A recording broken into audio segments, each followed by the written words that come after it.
since we're on the topic anyway, let's go ahead and talk about concussions and traumatic brain injury and the need for some baseline testing. So there's so much that we don't know in today's day and age from the diagnostic capacity that we have with brain scans, but we liken it to the old x-rays. You remember, how much diagnostic property can you get out of an old x-ray? Yeah, exactly, almost nothing, right? But you know, you can tell gross motor function, but it's important to have a before and an after. If you can tell the change, the delta, it's a big deal, and it should be good for you.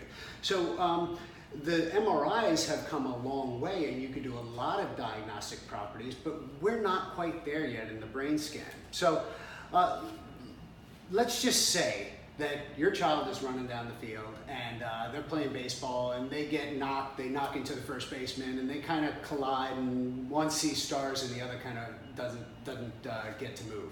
All right, not a big deal, right?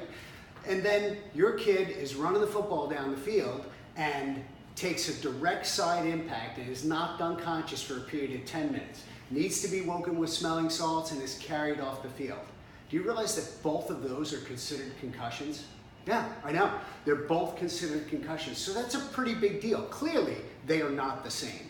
So what we really need is some sort of objective quality evidence of before and after, because when you look at the beta waves, let's say that you have a whole bunch of beta waves, and we're just going to take this one right here, and they connect, go like this, and they cross sideways, and go over, and go down, and come here. Now, we haven't included here, we haven't included here, we haven't included here. Is that good? Is that bad? We really don't know. Let's say you're taking a look at the alpha side of the house, and it's the exact same thing, or it's just different from the beta and the theta.